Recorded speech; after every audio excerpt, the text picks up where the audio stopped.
we've been doing a non-traditional interpretation of creation. And today is going to be a hard lesson because we're going to talk about grammar. We're not talking about your grandma, your Lola. We're going to talk about how we communicate. That's kind of hard because we usually don't think about that. But I think it's the proof for the creation, I think, is day 7. That's the most important day in my opinion. And so we're going to try to do day 7 today. Think about animals. Animals can communicate. You ever watch a cat? How they lay their ears, how they hiss, how they, pull out their claws or whatever, how their tail stands up, a cat knows what another cat's saying. They understand each other, and if you're a cat lover, you probably can figure it out pretty well too. So animals communicate, and interesting thing about humans, right from the get-go, Adam could talk to God. And he could name animals, and he had language, and that's what really makes us different from animals. We can not only communicate like cats do, but we can do things like, we can talk about history. We can talk about things you don't see. We can talk about really complicated things, and we do it with languages, and languages are very, very important. There's one problem. Our language is not like Bible language. It is a completely different structure. So there are certain places in the Bible that if you think like a Western person, that's like us, right? You have troubles because of our language. And ancient languages, think about it, in English, the most common noun is time. Try and talk about anything without using time. I mean, the very fact that you say past, present, and future, you're already talking about time, right?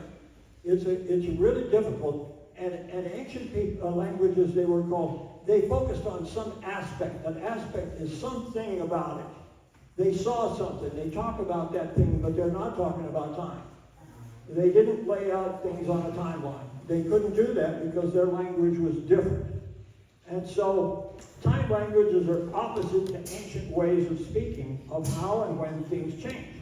And change in time produce opposite worldviews. A worldview is how you look at the world around you, how you're basically understanding of everything, how you make everything fit in your brain is what people call a worldview. Think about this girl here.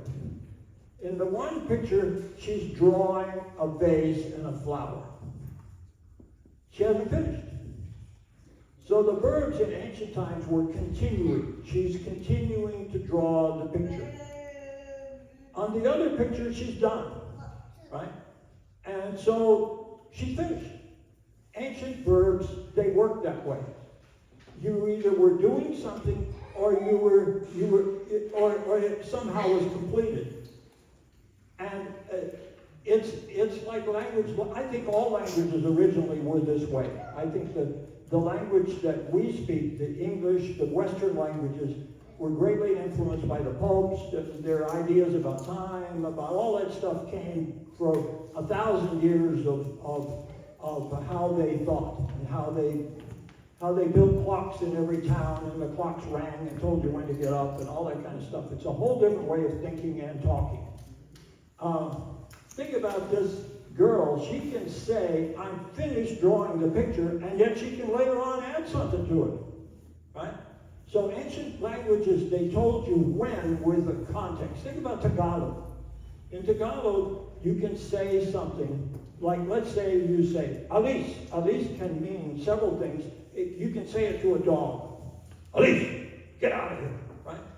You could say it, you can say a word next to it tomorrow, today, yesterday, tonight, tomorrow. You tell when something happens. And it's a word that kind of shows something is finished, something's happening, right? You can also say, Aalis. Aalis is continuing. Aalis na ako. I am leaving now. It's leaving. It's a constant thing. That's how ancient verbs work. And I think even though that's a complicated way to look at things, I think we need to deal with that as in some way when we get to the creation account. we have to go back to thinking the way that, think about Jesus. Jesus is on the cross. And in our Bibles it says, it is finished. He says, it is finished. But in his language, he uses one word, and this word is an intensive word. It means there's something intensely finished. But it doesn't have a subject or a tense or anything. It's just finished. That's all he says, finished. And it's not a completed ending. Thinking about, was he finished? Can he keep doing what's done? I think he does. Right? One part of his plan of salvation was finished. But he's got to get up from the grave. Otherwise, we're all in trouble, aren't we? Right? There's other aspects, other things that have to happen. And he's coming again. That's another aspect of salvation, right? If he doesn't come again, where are we? We're still in the grave, right? So there, when he says finished, it's not like our language. It's different. And yet he's continuing to do something that's finished. And I think day 7 is a day where he continues to do something that's finished. And that may be a little difficult, but I think we'll try and get to it. I hope you can figure this out. We've been doing the 6 days of creation. And remember, the first day light, the second day air and water, and the third day land and plants, the fourth day the sun, moon, and stars, the fifth day the water animals, the sixth day man and land animals. Okay? Let's go review them briefly, quickly. One day. By the way, most Bibles today say, in the beginning. The text doesn't say in the beginning. It doesn't have the in there. It just says in first. And here's a very interesting statement. It's not, the first day is not numbered. It just says one day. One day is not the same as saying day 1. Is it different? Can you see the difference? One day is just how long it lasted or whatever. It's one completion. It's something that happened in one day, right? But was there things happening before that day? Well, obviously God was doing things, So it's not like we think. And he creates everything in the universe, the skies and the earth. And the verb is completed. There's something completed about it, but it's not finished yet. You see? At first the earth was void and unformed, and it was dark, and there was surfaces on it, and abysses. We don't know what those words mean, but they're there. And then God continues to speak that light become. Light is the most important thing he created on day 1, because everything in the universe works with light. Light is absolutely fundamental. Every atom in your body is full of light. Light is jiggling around in there. And he uses that wonderful word about the bird that's fluttering his wings when he talks about light. And it doesn't say, and God said, let there be light, because Moses couldn't say, and God said. He didn't have a past tense. Right? He is saying, let there be light. We don't know if he ever stopped saying for it to be light. In other words, understand that the languages are different. In our language, it's not the same as their language. What's he doing? He's continuing to create matter with light. And here's a verse, I love this verse, by faith we understand that the eons, and the eons is a Greek word that means vast ages, were passively established by God's command so that the visible has its origin in the visible. By the way, there was a guy who lived about 1700 years ago. He was a philosopher. His name was Origen. And he came up with this theory: we should never use that word eons in the Bible. We need to substitute it and put in the word worlds. He's the guy that invented that. That's why our Bibles have the word world in there instead of the original word. Right? So I think we need to go back to the original and forget about Origen.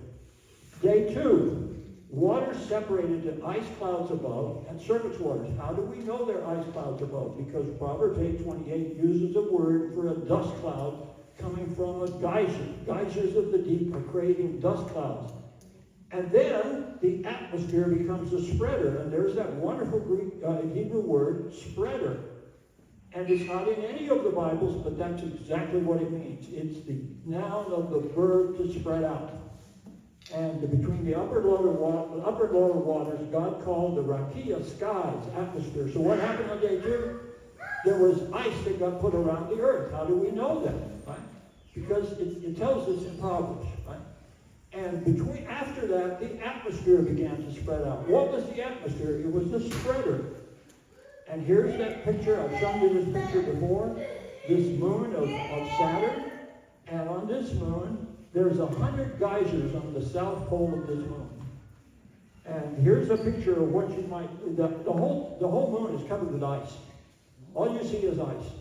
But in the ice, there are cracks. And out of the cracks comes this boiling hot water that's boiling off into space. And the water is coming out at 800 miles an hour. Into space. Boom, out it goes. And what does it do when it gets there? It forms an arch of ice around Saturn. I think what happened on day 2, that's exactly what happened on day 2. An arch of ice formed above the earth, and after that, the atmosphere formed. Where did it come from? It came from the earth, right? It didn't fall in from outer space, it came from inside the earth, right? And so day 3, the land arose out of the waters. The land is singular, and the seas are plural. How do you have a lot of seas and one land? Because the seas used to stand on the land. You say, that doesn't make sense. How can the seas stand on land? Imagine, have you ever been to the ocean and seen the tides? Adam saw tides right where he lived. Because waters were all over the land. It was the land and the sea stood together. Peter tells us that in 2 Peter chapter 3. The water and the land stood together. And the waters were hot, loaded with dissolved metals. How do we know that? We dig down and we find these crazy bacteria that actually take metals out of hot water. In Western Australia, you can find probably the biggest deposit of iron ore in the world. It's like 1 billion tons of iron ore. And you can find the rivers that used to live down there and the lakes. And they're all full of this dissolved iron, and they were all formed by bacteria. The Bible never mentions bacteria, but in my opinion, on day 3, part of the thing that changed the earth is the bacteria caused the water to be good enough for the plants to live, because they take the poisons out of the water. Day 3 began as a water world. Again, the land and the water stood together. Right? By the way, if you're looking for fossils of fish, where do you go? On the land. You don't look for them in the ocean. They're not in the ocean. They're on the land. Why? Because those fossils, the water used to stand with the land. You see what I'm saying? The Bible has answers. They may not fit the way you and I think, but they're simple answers for how things work. Then the land arose, and the seas became many, and the land became one. Okay? So, later on day 3, God called for the plants to continue to sprout from the ground. Again, there's a continuing verb. He's calling for the ground to sprout plants. And they were to reproduce after their kinds. There's that thing that happens 3 times in this thing. They're to reproduce after their kinds. So, what do? They have parents. And they're reproducing, and they're swarming. The waters were swarming with animals. And so early plants and trees grew in swamps. Interesting. It fits exactly what the Bible says. Often as fern trees. We know from Genesis chapter 2 that dry land plants didn't exist in that area, because the word in Genesis chapter 2 that says that there were no plants yet is the word for dry land plants, for desert plants. And so our Bibles don't translate it correctly. It should be translated the way it's used elsewhere in Scripture. And in other words, we're using too many traditions. We've got to get away from the traditions. And so now, fern trees grew, and they grew in swamps. There's billions of tons of coal. And the coal is in layers. And in between the layers, there's usually sedimentary rocks that form. And sometimes there's marine creatures between there. Interesting. Some of this started right here at this point, right? By the way, fern trees, There are very few fir trees left today. Most of them, only a few places have them, but they look like they have a trunk like a palm tree, but at the top, the fronds are fronds. They're not like the fronds of a palm tree. And they were predominant in that era. Then on day 4, God continues to call the sun, moon, and stars to become, and there's that wonderful Hebrew word, spreaders. Very important word. The sun, moon, and stars are to be spreaders. And none of our Bibles translate it that way, but that's what the word means in the original. And so the spreader word is the same one used today on day 2 for the atmosphere that's spread out. And the luminaries are these lighted things, the lights, are to shine on the earth to mark days, appointments, and years. So how did they know when the day was over? Because of these lights in the sky, right? They were to shine on the earth. Doesn't talk about time, it's talking about lights giving you marking days, appointments, and years. By the way, if the sun, moon, and stars are really spreaders, it doesn't matter what kind of time theory you have, you're going to fail. Whether you're Newton or Einstein or whatever, if the sun, moon, and stars are spreaders, you can't figure it out. Right? That doesn't make sense to us, does it? Because we have this really, I think it's a weird idea about time. See who has created these. This is in Isaiah 40. The one who leads forth their host by number. What's he talking about? He's talking about the stars. The stars are coming out. He's leading them forth. He calls them all by name. Because of the greatness of his might and the strength of his power, not one of them is missing. Somebody will tell you a star blew up and it isn't there anymore. No, stars may blow up, but they're always a remnant. Very interesting thing. Let's on day 4, this is a galaxy. Can you see that picture there, that galaxy? It's kind of fuzzy a little bit, right? He's got one arm. You see that one arm? One-armed galaxies. In the middle, it's red, and the stars are coming out. They're swirling around. They're spreading out. A lot of people say they're falling in. No, they're not falling in. They're spreading out. Here's one with 2 arms. See the 2 arms? At the end of one arm is a baby galaxy. He had a baby. Right? He's spreading. Right? Here's one with 3 arms. Can you see that? Kind of weird how he does it. This may be what our galaxy looks like. By the way, some people who try to count galaxies, they try to estimate it because nobody can count them.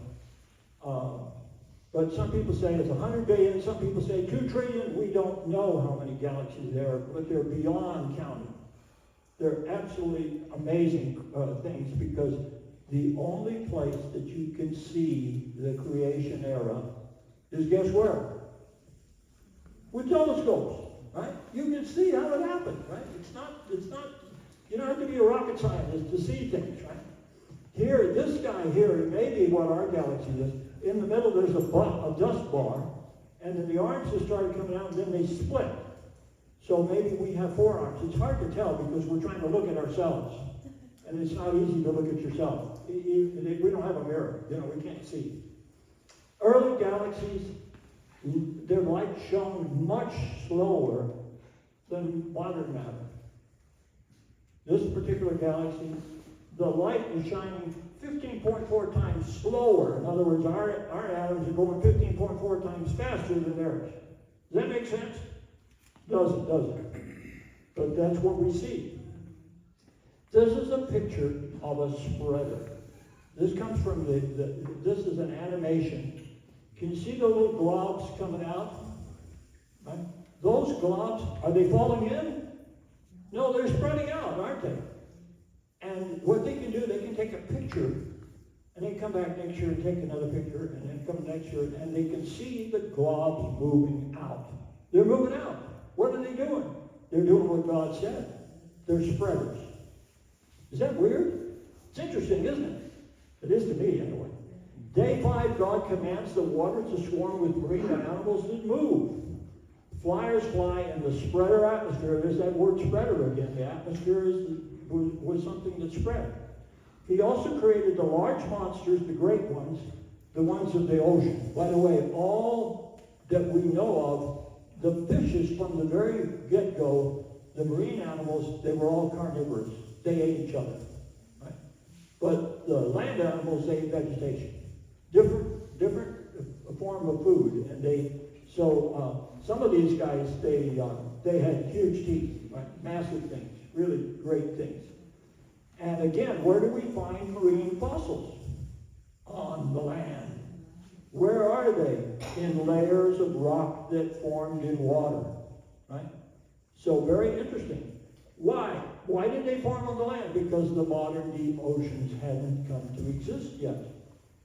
Because Psalm 145 tells us when it happened. It happened in 104.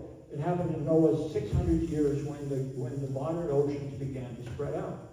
And I've shown you this picture before, but I like this picture a lot. Because can you see that the earth is spreading out? It's growing, isn't it?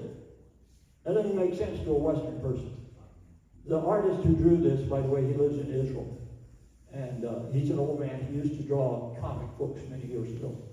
But does the earth spread out? The Bible says over and over again that God is spreading out the earth. And in Psalm 136, it uses the eons word for it. And again, our Bibles might use some other word, but it's there in the original.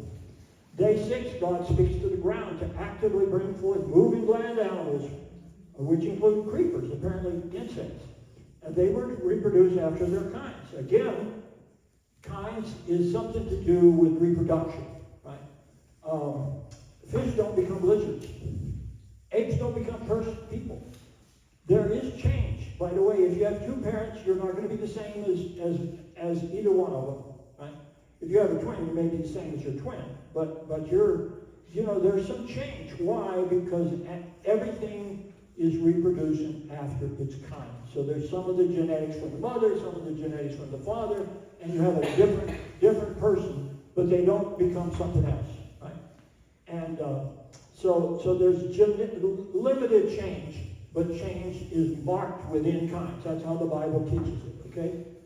This guy over here, these guys were huge things. And what did they eat? They've actually gone down and found some of these guys, and he couldn't stand up in his room.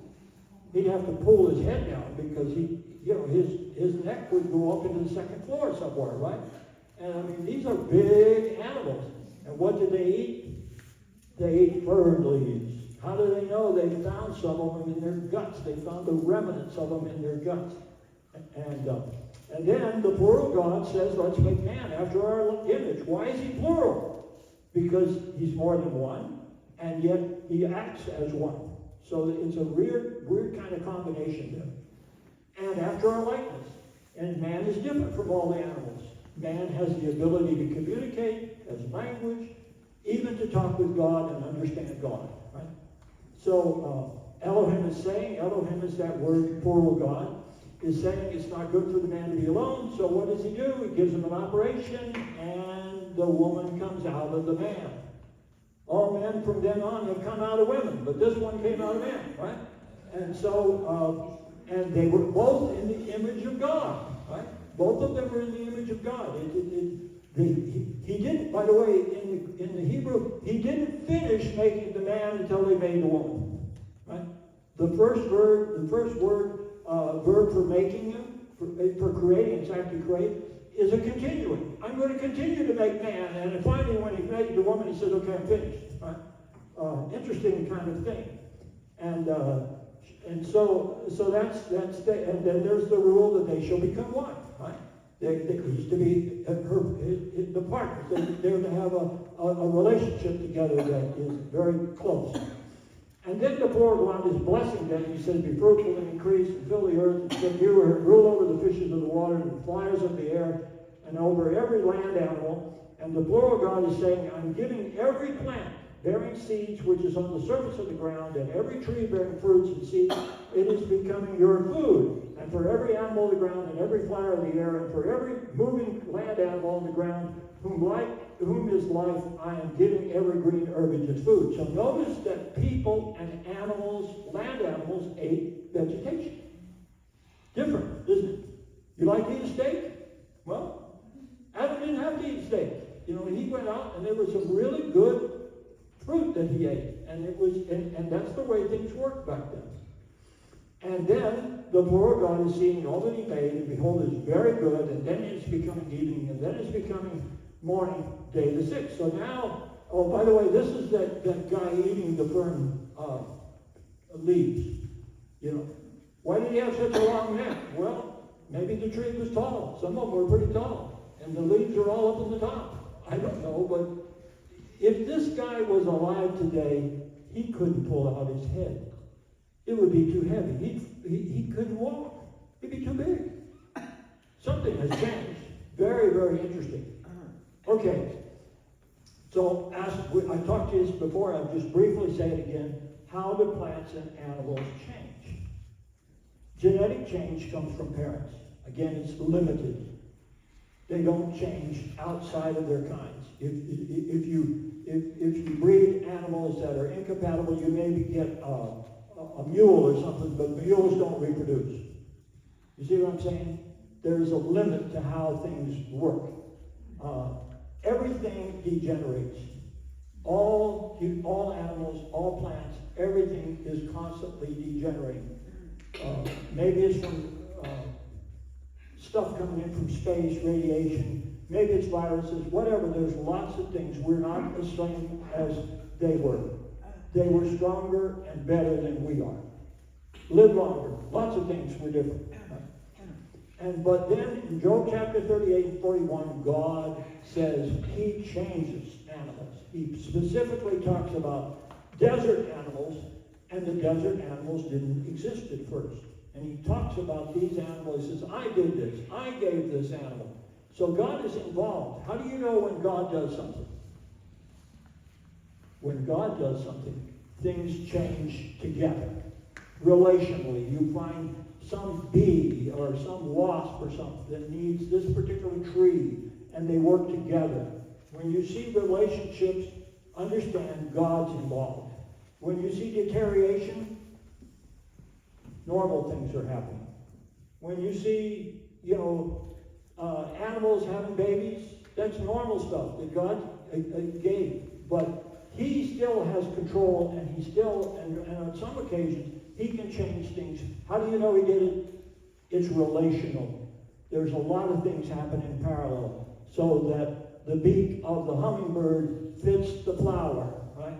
And without the flower, the hummingbird, the flower wouldn't get pollinated. Without the sugar water in the flower, the hummingbird wouldn't get anything to eat. See, there's a relationship there, and there's linkages. That's how you know God did it.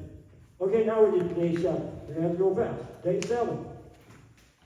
And then there's that word that in Hebrew is just one letter of the alphabet.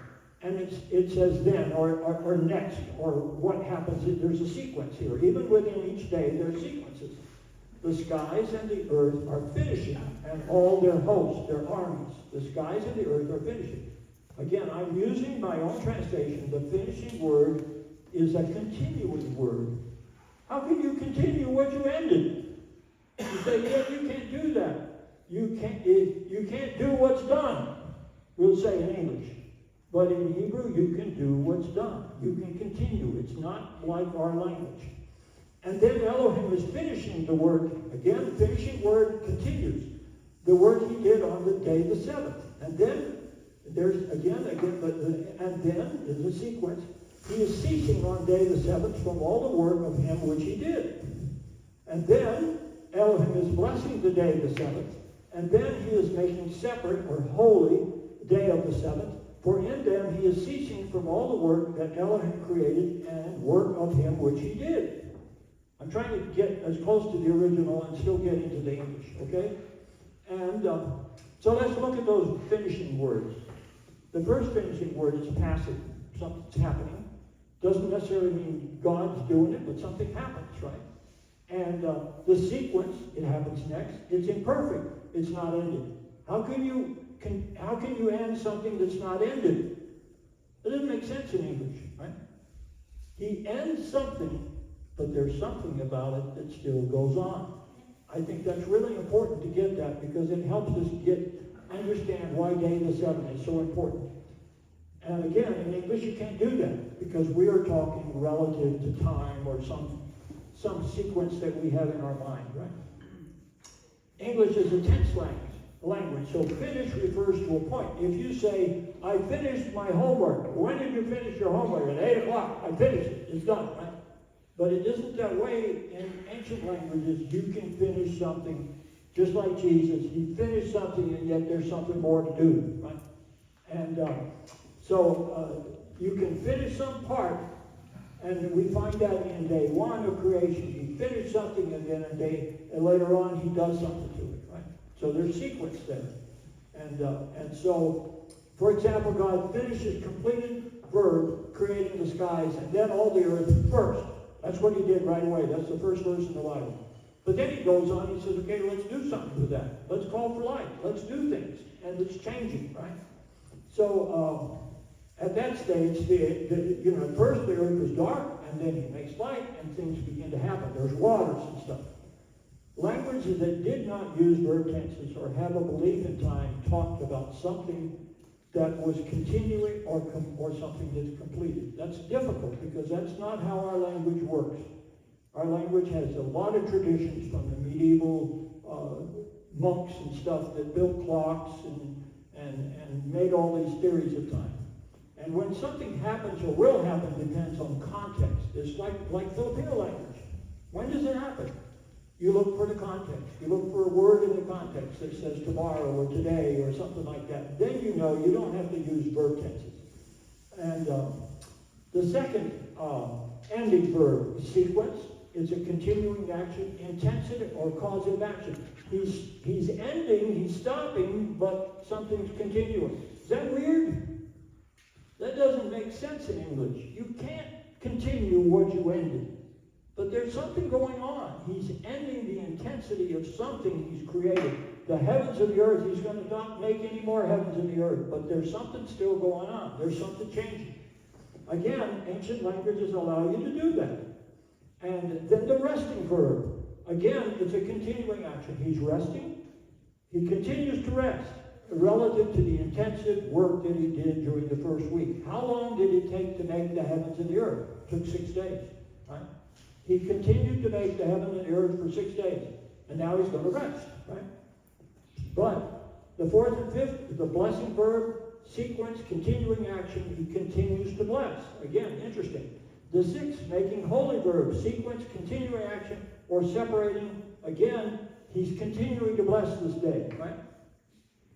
The rest verb, completed action. The create verb, completed action. He rests, completes the creation of the skies and earth. Wow, that's really weird, isn't it? That is not the way we communicate in our language. In English, this seems overly complex. Right? In English, you say, I'm done, and you're done. Right?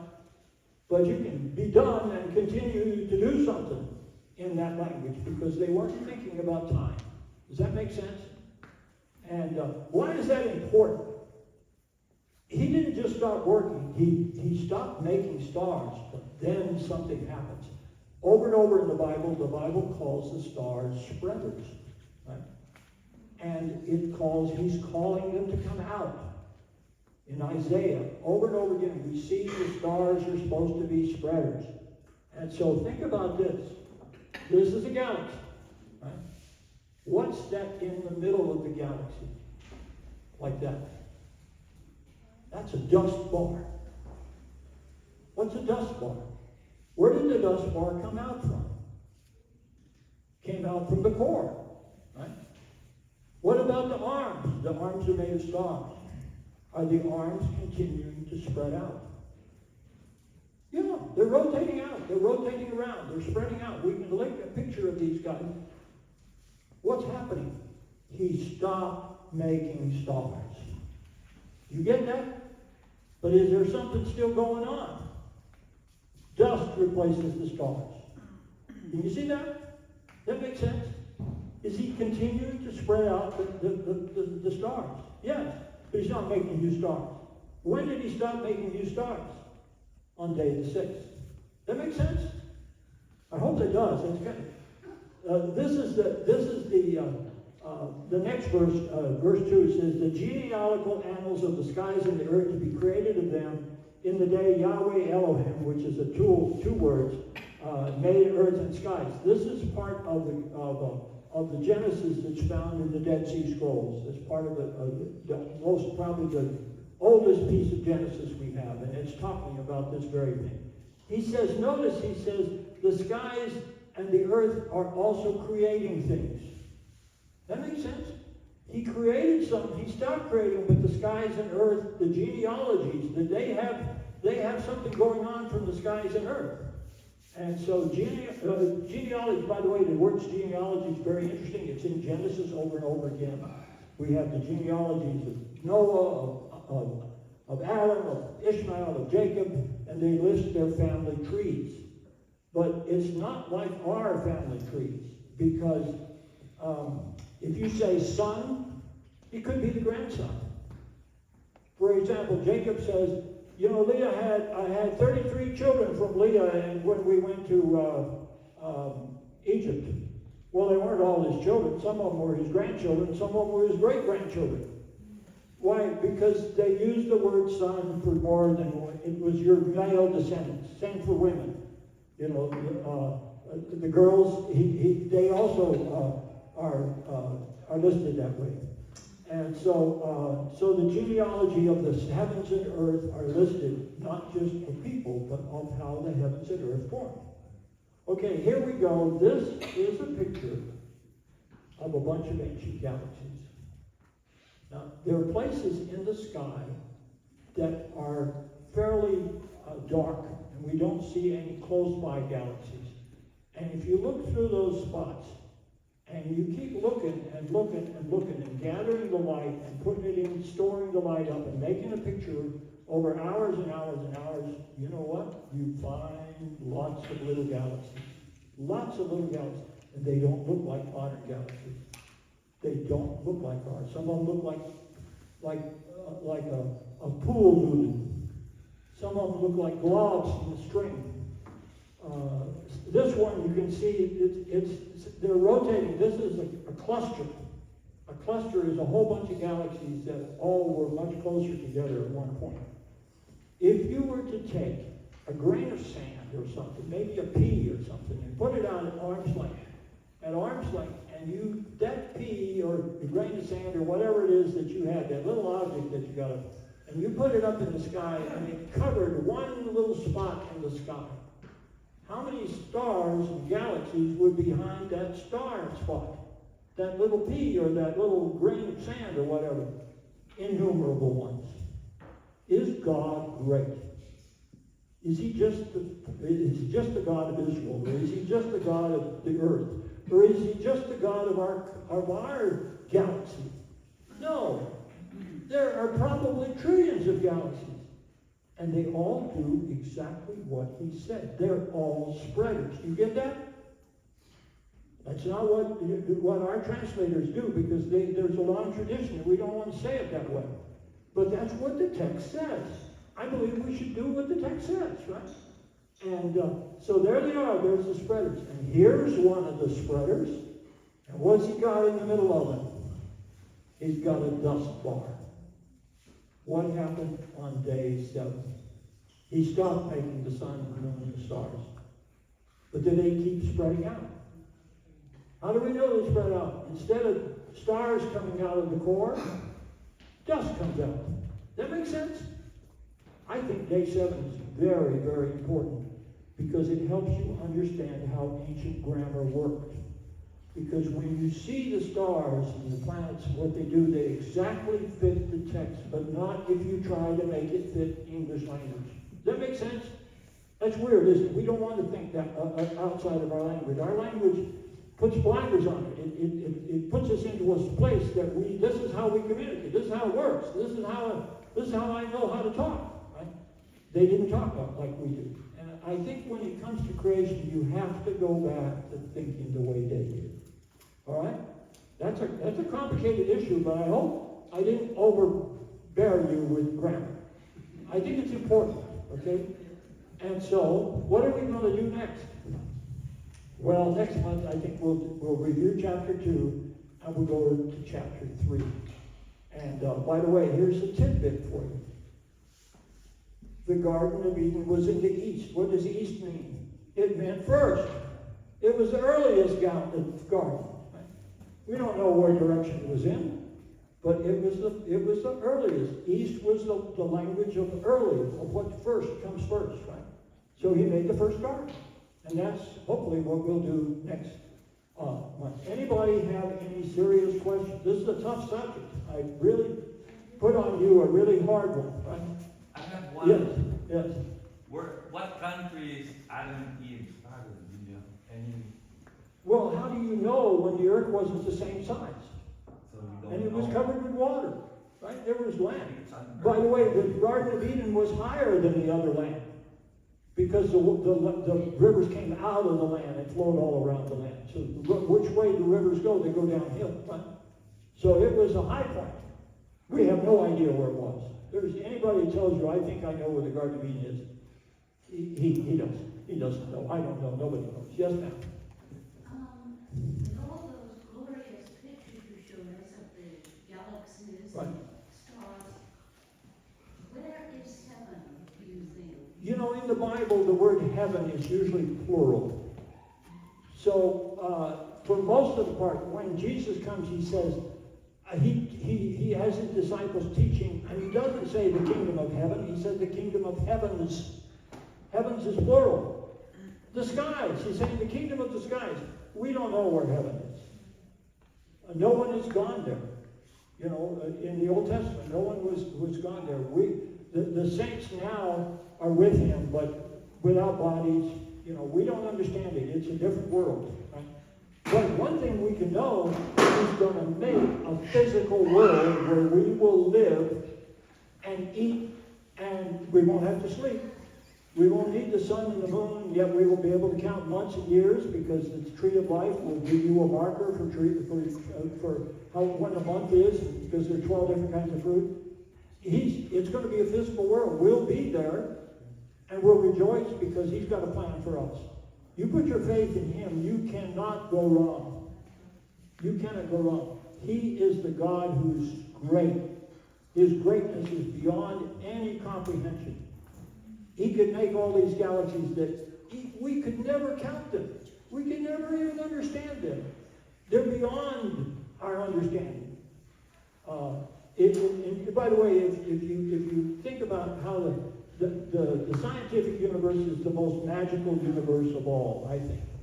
There's a tiny bit of vacuum exploded and created everything out of nothing. You like that story? You know, this vacuum they call it space-time. It spreads itself.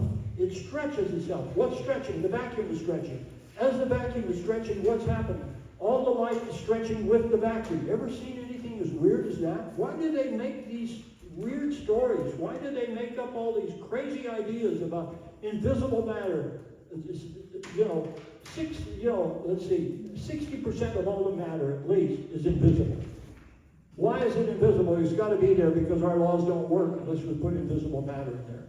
You think God's going to make fools out of people who don't believe him? I think so. Have you believed him? You put your faith and trust. He is your Savior. He died for you. You can't go wrong. You're not smart enough to figure it out, but he is smart enough. All right? Kurt? Aren't you, if you could dismiss us in prayer and ask the blessing and the fellowship of the food, that'd be great. All right. Thank you, Lord, for your goodness. Thank you for your great, wonderful plan of how you built the world and how glorious and amazing is your power and your strength. And yet you care about us to come and die for us. Thank you for your salvation that is in Jesus Christ. Bless this food and help our fellowship together, Lord, in Jesus' name.